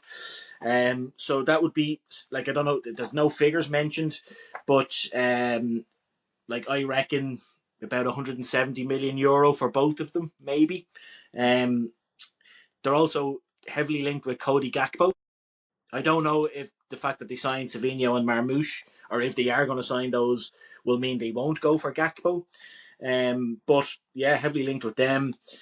You asked about their weaknesses and their strengths. Their weaknesses is that they're Spurs. I mean, Spursy, yeah. They're Spursy. Like there's lots of new signings. It's very hard to gel that many new signings. They've basically nearly signed a whole new first 11. Granted, they're better players on paper than their old first 11, but will it all work? Will it all work out? That's the big question. Let it all work out. And the strengths obviously is if it all gels, it could work very well for them. I mean, these are all very good players in their own right, for Spurs. And they've no Europe, as you guys have said. So, yeah, it's going to be very interesting. Now, all that said, I still didn't predict them to finish in the top 6. I think they'll fly up the table, but they won't go anywhere near us. And I have them somewhere between kind of 7th and 10th. I think they'll finish. Yeah, I mean, they can't be any worse, and it's annoying. Had they gone down last year, then that would have been like catastrophic. So they're just making up for it, and pay now, just to get him up mid-table, even higher. And again, like we said, they haven't got any Europe. They could be annoying. There's nothing there that's like. They'll be competent. They'll be half teams. De Zerbi can manage a team. He can put something together. The thing with De Zerbi, he doesn't stay anywhere for long. So but he maybe just reestablishes them in the top 6, whatever. But there's no one there that is, wow factor, or there isn't that maybe that consistency there. But they're going to be good enough, and I think they'll have shaken off some of their Spursiness, unfortunately, from the last 2 seasons, because they're just going to have a bit of competence there with some decent players who can pass the ball, who can defend, and potentially, I'm not worried about Savinho, but they've still got Kudus, they've still got Kulusevski, they've still got Maddison, so there's some creativity there. It's just can they piece it together? And again, they're going to be like Chelsea. They're going to be a bit like Man United. They'll just win enough games, score enough goals, be good enough to get top 6 for me. But it's annoying, but they've still got a long way to go. Okay, so next up, I'll do Chelsea. So Chelsea, new manager, Maresca, I was going to say, Alonso, who fine, he did whatever at Bayer Leverkusen, and fair enough, but then he failed at Real Madrid. However, so he's got a bit of credibility, but I think maybe there's a bit more PR there than actual end product. Shall we say? You took into a club that's a bunch, a box of chocolates like Real Madrid, and or whatever the terminology is about being absolutely batshit crazy. That's the one. So he's walked out of the fire into the frying pan. So or out of the frying pan into the fire. Don't know. It's going to be interesting to see how he does with that. In terms of players, as always, they've done what they do. They've bought a load, sold a load. I think the key ones for them is Lacroix from Palace, playing centre back. They got Palestra and this guy called Chavarria, who are wing backs. The ginger kid from Argentina, who they sold themselves from Strasbourg, I think it was. They've still got Fernandes in the midfield, but they also bought very odd Jordan Henderson and Danny Welbeck. Bizarre signings. I can't imagine Jordan Henderson doing much. Welbeck, okay, he's an upgrade on Delap, but is he just one of those ones who had a bit of an Indian summer last year? Is he going to repeat that again? They got this guy called Quenda from Sporting and Emmanuel Omega from Strasbourg, so another one that they've sold themselves. So the main one has been Rodgers, I think. But I think Andy said they play 5 at the back. Does that really work in the Premier League? Is that something you can really do? And also, you're wedded to that, a bit like Amorim. Look what happened to Amorim at Man United. You go wedded to 5 at the back, it all goes to shit, and then you're left with a system that no one ever plays. So I don't know what's going to go on there. But but they've still got some half decent players. But Cucurella's gone, Santos gone, Chalaba's gone. Okay, I think Cucurella's going to be a loss. So I don't know. I think they can piece something together. I think they've got, again, like a lot of these clubs, they've got good enough players. Can they be consistent? Can they be a quality team over a whole season? Can they bed in together? They're Chelsea at the end of the day, so Spurs will always be Spursy. Chelsea are just a bunch of you-know-whats, and so can they get over that? And I'm not too sure. Again, they don't have Europe, so for me, I think they'll be the ones that are closest to us without actually challenging us. If you see what I mean. So yeah, a bit of an unknown, that a bit like Spurs, that could annoyingly work. But let's see. Let's hope not. Let's hope not. Right, United, Andy. So potentially last season's surprise package, because I did not see them doing that well under Michael Carrick in the kind of second half of the season. But as we all know, they finished third. He was given the job, and I think that is, for us, probably a good thing. For Man United fans, maybe not such a good thing. Because I don't know, well, he's not got the experience of managing at this level. He's not got the experience of managing 3 games a week. And I personally can see it going very, very, very pear-shaped. Who have they signed? So they signed Andre Santos, who, I don't know, is probably a decent player, 50 million from Chelsea. Yuri Tielemans, who seems like he's always towing a caravan whenever I see him play, 35 million from Aston Villa. Some guy, Tynan Thompson, 8 million from Tottenham. Carl Darlow on a free from Leeds. There's just not signings that kind of instill. He's a goalkeeper though, isn't he? Yeah, he's a goalkeeper. And apparently they've had a deal agreed with Brighton for Carlos Baleba, which I think, if that goes through, he's not the most consistent player, but he is physical. Because when I was looking at those players that they brought in, I was like, they're still missing a massive bit of physicality. And for us, I could just see teams like us, teams like Villa, if they got, well, Villa of last season, probably not this season to be fair, Newcastle of last season, teams like that just running all over Man United. Maybe Baleba changes that slightly. I don't think so. They've lost Casemiro. Jadon Sancho wasn't doing anything anyway. Tyrell Malacia wasn't really playing. Højlund has been sold to Napoli but was already on loan. So they've not really kind of lost any key players, but they haven't really made any needle-moving additions, I wouldn't think. Pre-season wise, they just lost 4-2 to AC Milan, which I'm sure will be absolutely gut-wrenching for them, because Amorim is now the manager of AC Milan, so take some personal happiness in that. Drew 1-1 with Leeds at Ian's stomping ground in Dublin.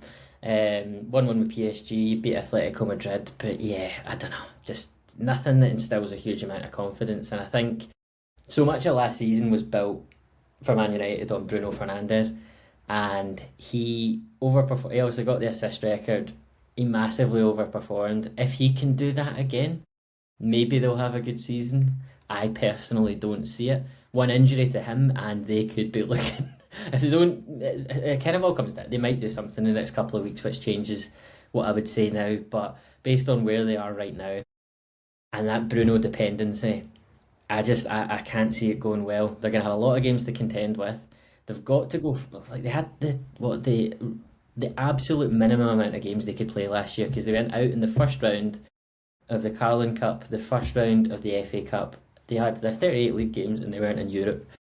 And to now add on at least 8 Champions League games, and then whether they get through or whether whatever, they're more than likely to go further in the Carabao. They're more than likely to go further in the FA Cup. That's going to breed injuries. I just can't see it going well for Man United. And I think in the list of where they would finish, I had them 6th. That was banking on Bruno being fit. If he's not fit, I could see something like 7th or 8th again and back to normality for the men from Old Trafford. Yeah, I think they're going to have the opposite effect of Spurs and Chelsea. Yeah, there's nothing exciting about their team. And look, they finished 3rd last season, but they were really bad. And as I said, like, how many were 20 points behind us or 18 or whatever it was? I can't be bothered looking up again.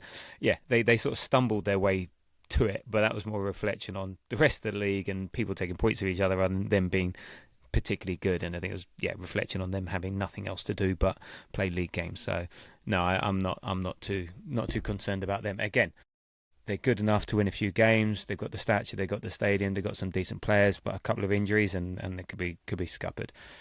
Ian, Liverpool, are they coming back up from 5th from last season? Yeah, I sent my predictions, the league, the top 6 before I had done this little bit of research, and I may have put Liverpool a bit too high. I'd Liverpool finishing 2nd, but maybe they will. I don't know. I think by far Liverpool's best signing this summer is Iraola. I think he's an incredible manager. I think he's going to do really, really well. It's just whether the club back him, and so far they haven't. Liverpool have only signed 3 players so far this season. 2 of them centre backs and 1 of them on loan. So they got Araujo, is that how you pronounce it, from Barcelona, in on loan. A lot of people are saying that he's an absolute donkey. I don't know too much about him, but a lot of people don't like him, even some Liverpool fans. They got Munoz, who's a left winger, for 40 million from Osasuna. Don't know a huge amount about him. And they got their big signing is Jacquet. I won't say jacket. Is Jacquet, who's a centre back for 63.6 million, and again these are all Euro figures from Rennes. And if I was a Liverpool fan, I wouldn't be too too happy about that. They have Harvey Elliott and Tsimikas back from loan. I think it was Villa and Roma were the 2 clubs they were at. So that's really poor from a team that won the Premier League 2 seasons ago, and should have a lot of money in their vault, and maybe they do, and there's stuff to come, because they've been linked with Barcola from PSG, like, I don't know, anywhere between 120 and 140 million euros, depending on who you listen to. And I wouldn't, because I know we've been linked with Barcola, I wouldn't like us to spend that much money. I think he's tiny. He's a little bit kind of Madueke, but on the left wing for me. Loads of sign him promise. up. Yeah, loads of promise, and like he does decent things until he gets anywhere near the box and he just shits himself. So if Liverpool want to spunk that much money on him, go for it. They've also been heavily linked with a guy called Mbaye, who's 18. He's a right winger from PSG. Don't know a lot about him, and they've been linked with Ryan, the right winger from Bournemouth. So yes, there's still a bit of business probably for Liverpool to do, but I would find that very underwhelming if I was them, considering their current situation. They Curtis Jones and Cody Gakpo are both heavily linked to go as well, and very weirdly, they've lost 3 players. They've lost Konate, Salah, and the very handsome Andy Robertson. But they haven't got 1 cent for any of them. They've all gone on free transfers. So they've brought in 0 money. They spent very little. Now, are they keeping their powder dry for the last few weeks of the season? Maybe. They might sign a few worldies over the next couple of weeks. We'll only see. But the other big thing, I didn't realise this until I looked this up, that Ekitike apparently is out for a few months. Achilles, was it last season? Yeah. I think is it still that same injury? Yeah. Yeah. For some reason, I thought he was going to be starting the season. So they don't have him. And if Isak doesn't hit the ground running, I don't know. Their pre-season, they won 3 and lost 2. They beat Sunderland, Wrexham, and Como, and we won't say anything about that because we couldn't beat Como. And they lost to Leeds and Monaco. Both hilariously, they were 2-0 up in both of those games and lost them. They lost 4-2 to Leeds and 3-2 to Monaco. Their strengths, I actually had written down here like their attack if Isak and Ekitike fire, but I didn't realize Ekitike was injured, so ha ha ha. And if they sign Barcola, like that would be by far their best area of the pitch would be their attack. But they don't if they don't sign Barcola or somebody decent, and obviously with Ekitike, I mean it could be a tough season for Liverpool. And me picking them second. Their weaknesses by far are like their defense and midfield. It's kind of insane that they haven't properly addressed this. Like their defense, I know they've signed your man Jacquet and Araujo, but like there's an aging Van Dijk there. Frimpong and Kerkez are probably two of the worst fullback signings I've seen in a long time. Frimpong's a wing back; he's not a right back. Like Gomez is still there. Liverpool fans go like they think he's shit. I was speaking to a Liverpool fan at work, and they said that when we were linked with Konsa, he was like, "Would you not take Gomez instead?" I was like, "No, thanks, you're all right." So like all across that defense, it's like I'd be very worried. In their midfield, like they have Wirtz. If Wirtz kicks on, and maybe he will, maybe he won't. Like they have a few good midfielders, like Szoboszlai, Wirtz. I think Gravenberch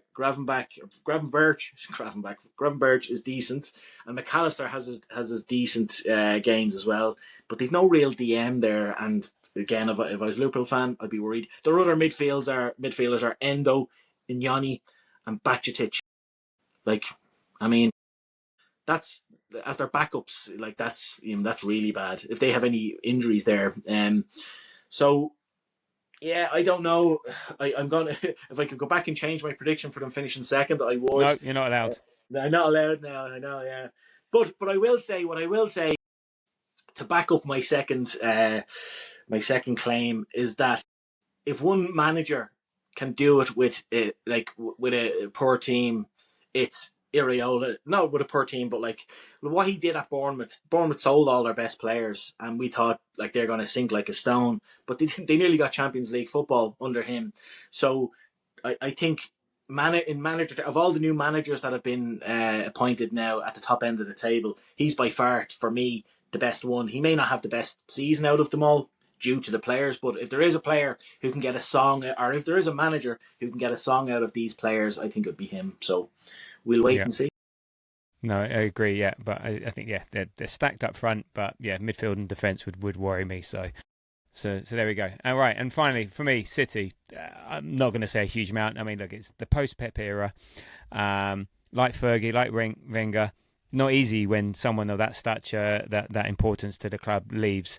You know, it leaves a massive hole to replace him. You know, Maresca is the man after the man, and we had that with Unai Emery after Wenger and stuff like that. And I think it's a bit of a poison chalice. And in a way, I'm surprised, but also not surprised he took it. He's got some City sort of connections from the past. I'm sure they're paying him an average wage to stay there that we know about, and then the far from average wage that we're not allowed to report about in the books. But then also the likes of Rodri's gone, Silva's gone, Stone's gone, Ake's gone. A load of these key sort of cornerstones of that team that Savinho and Marmoush could be gone. Savinho, Marmoush can be going. Baby Reindeer's gone. You know, and so they're regenerated. They're under a rebuild. Reindeer, whatever his name is. Reinders. Yeah, so and that's why he's left, because he's getting hounded by some crazy woman. Right, his parents should have called him Rudolph Reinders. Exactly. So look, they're going through transition. It's a tough spot. The one thing they have is that they've got like the Terminator, 3.0 or whatever is up front. And if you've got someone banging in 30, 40 goals a season, if they can set him up, you're always going to do okay. And they've got Elliot Anderson. Like, okay, he's not going to be ever as poor as he was in the Community Shield. He's a half decent player. He's going to lift the level. They get Baradi in. He's 18. if they get Fernandes in, but funny enough, Chelsea have upped the price of what they want, but maybe that's not an object to them. So if they get Fernandes, it could change things. Yeah, the next 2 weeks, so we've gone all through this review of these teams. The next 2 weeks could change everything for a lot of these teams, apart from Villa because they can't spend any money. But it could make a massive difference. But as of now, we talked about in the last pod, I think the fear factor's gone. Okay, apart from Haaland, I'm not really worried about anyone else in that team, and actually they are a lesser team than they have been in previous seasons. So, and even if they do bring in some of these players, okay, Fernandes isn't there to increase their cunt quota because Rodri's gone and Silva's gone, so that's the only reason they're buying him. Buadi's one for the future. Other than that, they've only got 2 wingers. We're left Doku and Semenyo. Who's their centre forward? Who they're going to buy as a centre forward? If Haaland gets injured, what have they got going? You can run through that midfield. Okay, Diaz is a half decent defender. The Kazakhstan guy, I think it is, he's a half decent defender. But what else have you got? Rico Lewis. Okay, he's a bright spot, but Donnarumma's on the way down. It'll take him quite a long time to get down there, but he's on the way down, and I think. And Haaland will always get you a win, some okay players, but this isn't the City of old, and no one should fear them anymore. So they'll be top 6, but anyway within that top 6, it just depends on who's the least crap out of everyone there.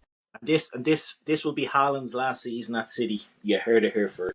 100%. He did indeed. So there we go. Got nothing to fear. We're winning everything easy, and everything else can worry about second place and beyond. Right. 5 minutes. Let's get Coventry done. We play Coventry, opener of the season, on Friday, 8 o'clock. We've only faced once before in the opening game of a league season in 93-94 when Coventry won 3-0 at Highbury, thanks to a hat-trick by fat Mickey Quinn.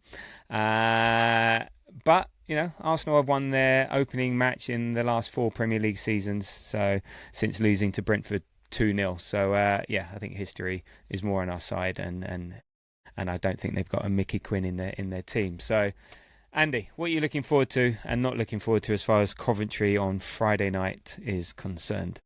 Looking forward to the Premier League champions being back on our screens. Well, I guess for you guys it'll be back in front of your eyes in real life, but for me, back on the screens, there's nothing better than that. Well, just that first game of the season where you're like, we're starting it all again. You hear whatever music Sky Sports or TNT are going to roll out, and it's just, I don't know, that magic grabs you. So I'm just looking forward to watch a competitive game of football again, because it's been a bit of a barren summer, and just looking forward to what I think is going to be a brilliant season for us boys. What am I not looking forward to? Nothing in particular, to be honest. Probably a similar question. I don't know. Coming out of this very positive. Not that I wasn't worried about the season, but I'm kind of with Ian at the very, very start. We said what we're not looking forward to in terms of the season, and nothing came up, and nothing's came up for this game. I think we should win. I guess there's always that potential for injuries, but I think just with having that pressure released by last year, we've got a deep squad. We can manage injuries. We can.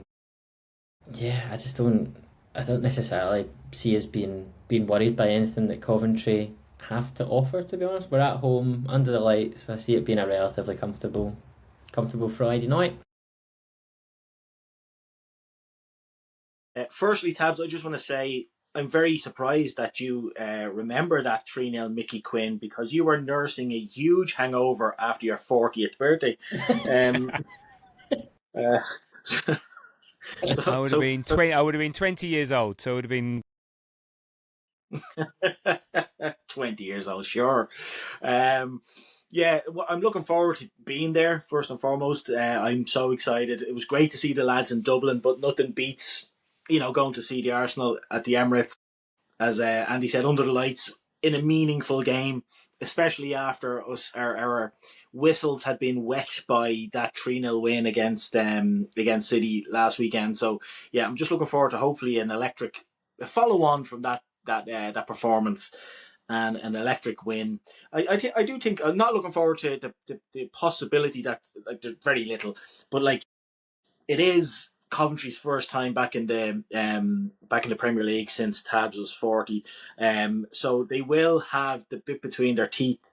They won't want to get smashed. They might, if we score early, they'll get smashed. But it being the potential of it being a real hard fought out game and we win 1-0, I take that, to be honest with you. But I don't think that's how it's going to pan out. So yeah, we're not doing that this season. We're not doing that. No, I don't think so. I don't think so. So yeah, that's what I'm looking forward to. Not looking forward to. Yeah. I've got nothing to add to that other than banana skins, but I don't think that will happen. It'll be bruised bananas, not banana skins on Friday. On Friday night. There we go. Right, Andy, how do you think we're gonna line up? Great question. Same as the Community Shield, I would say from the start. I don't really potentially Max Dowman at right wing instead of Noni Madueke, but other than that, I would say it being very much the same starting 11, and I would want it to be because I don't want to see Declan Rice or Bukayo Saka anywhere near that lineup on Friday night. I still want to give them a couple of weeks to ease them in and come on for maybe 30 minutes as part of their kind of, because they're definitely still in pre-season, although it's the start of our actual season. They can come on for to get 35 minutes when we're hopefully already 2-0 up or something like that. But yeah, I would just go same again. Yeah, the only thing, I think Bruno had an ice pack on. I think Rice came on maybe 10-15 minutes earlier than expected. He came in at half time. I don't think that was the intention, but I think Bruno might have been just a precaution. They had the ice pack, so if there isn't an injury there, then I think Rice starts. Otherwise, the same. What will be interesting, and you say Dowman over Madueke, and look, what will be interesting is in terms of the subs bench. So again, if you're saying same again, that means no place for Martinelli. It means only one defender in Capier on there. So I don't know whether that would. I mean, that if we've got fit players or 90% of our squad fit, like last year, there's going to be big players missing out. And I think Martinelli again will be the one to miss out because I think. Well, I don't know. It'll be interesting. It'll be interesting to see that. Maybe it's not a foregone conclusion, Dowman over Martinelli, but I think that'll be. I think that's the biggest question on the subs bench. Who's going to be there? Because do you think there's room for Konsa? Do you think it's too early for Konsa if he signed on Friday? No, actually, you're right. It's too early for him. I completely forgot about Konsa actually. But no, it's too early. If he's medical Thursday, I think it's too early. But so the big one is. I mean, Ian, who would you rather have on the bench, Dowman or Martinelli? I know the answer is Dowman, but I think it'd be a shame not to have Martinelli on the bench. I don't know what it is. Like if Martinelli's not on the bench, I think it's the clearest sign yet that he'll go. I think it was a clear sign last weekend that he'll go. But look, we're lucky. As I said, these are lucky. These are good problems to have. So. We'll see. Okay, so as far as Coventry concerned, I can't say Frank Lampard without saying fat at the beginning here. I don't know, it's just like a tick. So it's like Frank We've Lampard. gone from fat Mickey Quinn to fat Frank Lampard. Frank Lampard is back in the Premier League and manager of Coventry. He's done a decent job there. They won it quite comfortably on 95 points last year, 84 points for Ipswich in second. They won 28, drew 11, lost 7, scored 97, let in 45. They dominated that league from beginning to end. And they've been knocking on the door. I think the previous season they only got kicked out of the playoffs due to a last-second Dan Ballard goal away to Sunderland. So that they've been thereabouts. They've been doing transfer business. They've spent money. They're sort of trying to mean business. I think the biggest ones are Iwanyi, I can't even say this name. The guy from Forest, the centre forward, Taiwo Iwanyi. So that he joined recently from Forest. I think Frank Onyeka, who I think was Brentford player last season. So they've got a few players that they've brought in. And I think for them they've got nothing to lose. I think they're an attack-minded team. Whether they'll come to the Emirates like that, I doubt it, and we should be too good for them. And I think they'll give it a go. I think Frank Lampard, I think he's the way he is. He'll just want to give things a go. I think he's not going to be, ignorant to the fact of who they are and where they're playing and things like that. So I think he will try, and it'll just be depending on the quality of the opposition, which will allow him to play he wants to play or not. So we no one knows anything really about Coventry apart from. And it's such a leap from the Championship to the Premier League. But teams like Sunderland have done it with clever recruitment. Who else stayed up last year from the people? Was it only Sunderland that stayed up last year, wasn't it? Yeah. But teams have survived. So let's see. I think they might be the best of the bunch. So let's see. But I think we'll be too strong for them. And Arsenal scored 10 goals over the last 2 times they've played them. I think 4-0 and 6-1. So I'm predicting 3-0. Andy, what are you predicting? 3-0. 3-0. It's a hat-trick of 3-0s. A hat-trick of 3-0s. There we go. And we're going to do that every game for the rest of the season. Yeah. There we go. So no, I'm not even going to do the quick maths. Right. There we go. That was cool. Almost done. Right. We're done. Thank you, Andy, for joining tonight. Appreciate it. Not a problem. And always a pleasure. Never a chore. And thanks for your homework. A+. And Ian, likewise. Good work. And let the listeners know where they can find you and what you get up to. Well, on Friday night after the game, you'll find me on the floor in the Coronet, surrounded by a pool of my own vomit after a fantastic win. Is the Coronet back open, Ian? I thought it was done. I thought you could handle your alcohol. No. I thought the Coronet is back open. Was it back the Coronet open? Is back I open. thought it closed. Yeah. It closed down for a bit though. It was closed down for a little while, but somebody posted a picture of it the other day. That's back open. Yeah, new owners. So I'm very happy about that. So yeah, but people will find me online at Ars Cannon Pics, where you can send me a picture of your cannon. Not a trouser cannon, as Tabs once thought, and sent me a very awkward. With your crystal balls, yeah. So a trouser cannon with your crystal balls. Yeah. So that's where you'll find me. Okay, right, we're getting delusional here. An hour and 50 in. Fuck it, we got to get going. Right, okay, anyway, next pod will be on the weekend after the Coventry game, reviewing that. As I said, if you like what we do, please subscribe, like, comment, rate at The Grove AFC on the usual socials, on all the channels, on Spotify, on YouTube, on Apple, on X, TikTok, Instagram, yada, yada, yada. We're all there. So, there we go. Thank you. If you made it this far, well done. We've just about made it. I'm dying for a piss. I think Andy went already. Thanks for listening. We go again. We're going to win the lot. That's all I can say. And until the next time, come on, you Gunners.